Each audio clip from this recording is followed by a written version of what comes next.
So did you enjoy the show tonight? Did you think it was the wildest show they've had so far? Hey fam, what's up, what's up, what's up? This is Robert Anton here, robertanton.com, coming to you with your no frills, the voice commentary from a singer.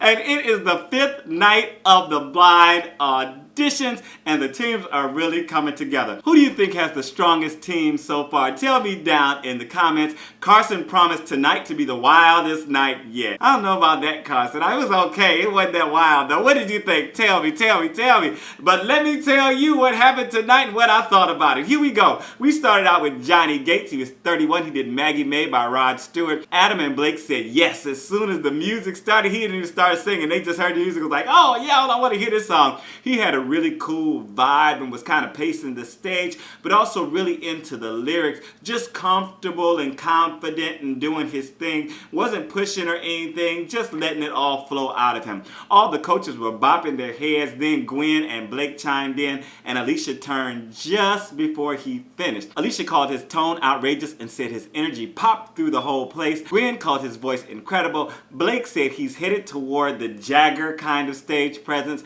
and Johnny chose Gwen, saying garage band kids need to stick together. Then there was Malik Davage. He was 23. He did Sure Thing by Miguel, and he had a nice tone as he started this out, and he had his swag going on for the crowd. I was like, go ahead, old boy. Adam turned for him first, and I was feeling the very soothing R&B feel that he was putting across. His voice and his intonation were just so nice. At times, he purred out the lyrics and then throwing in a few riffs here and there. They weren't perfect. They weren't there. They were respectable. He was trying to get there. When he got into his upper range, he was kind of struggling a little bit, but this guy really has some potential. Then he started crying because Adam turned around for him, and Gwen invited him to come cry on her shoulder because he was just busted up with the tears. He couldn't stop. Nobody could talk or anything. They were just all there like, oh, oh. Then Adam gave him a hug, and he's Team Adam, and Adam told him to sit in his chair and put his feet up and all, trying to make him comfortable, you know. Alicia said a man who can wear his emotions on his sleeve is a very special man. And if you think I'm a very special man, please thumb up the commentary. Let me know that you are enjoying it, or at least that you appreciate that I'm here. I thank you so much for watching. I thank you for your comments, and I thank you most of all for your thumbs. Lauryn Judd was up next. She was 16. She did Girls Just Want to Have Fun by Cyndi Lauper, and Alicia was vibing to the music as she started. I like that her voice was so prim and forward as she started this, and then she showed off a little belt, and I was like, all right, go ahead on. But kind of lived in her high-pitched territory. She went back into that very nice, small little voice, all except Adam turned for her. Gwen said she has a cool style and compared their styles and voices. Alicia had to ask Blake if there were two people up there singing, and noticed she heard more than one tone come out of the girl, that nice little tone and then the belt. Blake talked about her small voice and then her impressing him with her belt. And Lauryn chose Alicia as her coach. Next we had Paul Adrian. He was 20 years old. He did I Got a Woman by Ray Charles. I got a woman, well the town. No, okay, but anyway, he didn't do it like that, okay? I'm just saying. That first note for him was kind of tentative, but he kicked up the energy a little as he got into the higher parts. I thought he had an okay voice, but he was a little all over the place.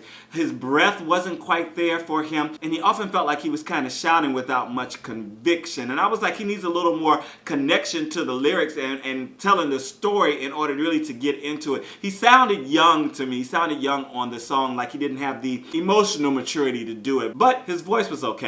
No coaches turned for him. Gwen said he sounded way older, but it got a little wobbly. Adam pointed out that if he was dancing, that his breath wasn't there for him. Next on the mic was Sweet Caroline Scott. She was 16. She did Will You Still Love Me Tomorrow by Carole King. And from the beginning, I really liked her tone and the way she caressed those notes before releasing them. I wrote just pampered them and caressed them and formed them and then allowed them to fall out of her. Oh, it was just beautiful to watch and to hear. Alicia was singing along, then Gwen hit her button. She was kind of laboring to get out the higher notes, but she delivered them well and fell nicely back into her lower voice before showing a little softer falsetto-y side. Very nice transitions going around. Blake also turned for her. Gwen noticed her control and patience and that she didn't have any nerves. Blake talked about his success with young talent, and Caroline chose Team Gwen. And in the pimp spot, tonight we had Josh Hoyer. He was 40 years old. He did Old Girl by the Chi-Lites. And this player started out with such a great solid tone and preaching to the audience. He had his hand going, doing his thing.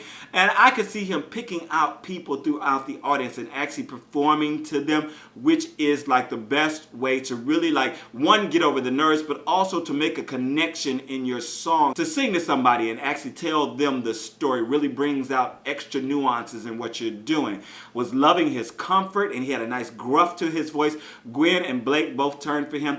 Adam said he has a lot of soulful wisdom in his voice. Blake told him there's nobody like him on the show, and Josh chose Team Blake because of where he's at as a musician. So did you enjoy the show tonight? Did you think it was the wildest show they've had so far? I don't think so, but whatever, Carson. This is Robert Anton, robertanton.com. I thank you so much for watching. Thank you for your thumbs. Please make sure to chime in down in the comments. Let me know you were here, and I will see you next week. I am out.